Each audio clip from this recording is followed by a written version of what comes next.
Hey foodies, it's Crystal. Welcome back to my Gadget Kitchen. Today I'm going to show you how to make Philly cheesesteak casserole, and I'll be using my Ninja Foodi.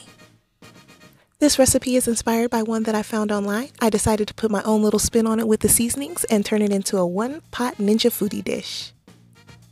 I started off by dicing 1 bell pepper, 1 onion, some garlic, and some baby bella mushrooms. I preheated my Ninja using the saute high function, and I sauteed the bell peppers, onions, and mushrooms.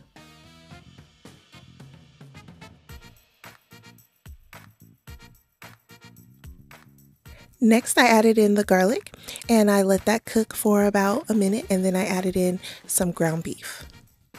The original recipe didn't call for any seasonings, but I jazzed up that ground beef with some Worcestershire sauce, some granulated onion and granulated garlic, some ground mustard, some freshly ground black pepper, and some kosher salt.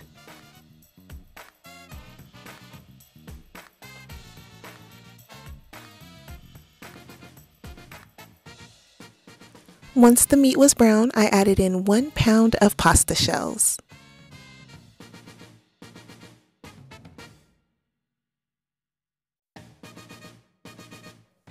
Next, I added in some better than bouillon beef flavor mixed in with 4 cups of water.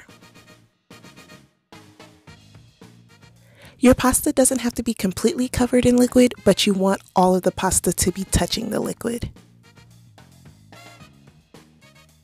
Next, I placed on the pressure cooking lid, set it to seal, and I cooked on high pressure for 4 minutes, followed by a quick release. While the pasta was cooking, I shredded an 8-ounce block of mozzarella cheese using my 7-cup KitchenAid food processor.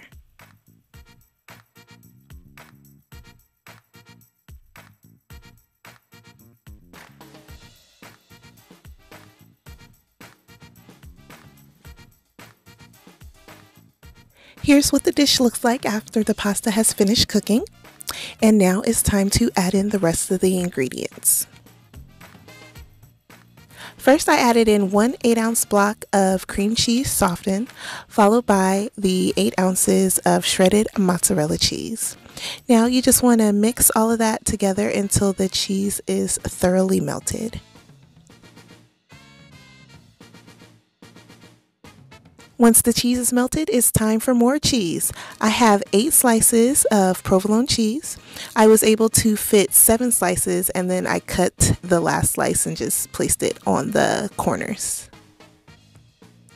Now, using the air crisp lid, it's time to set the Ninja to broil and let it cook until your cheese has melted. This is what it looked like after about 5 minutes. I added a little dried parsley to make it look pretty, and now it's time to serve it up. Let's dig in. Look at all that ooey gooey cheesy goodness.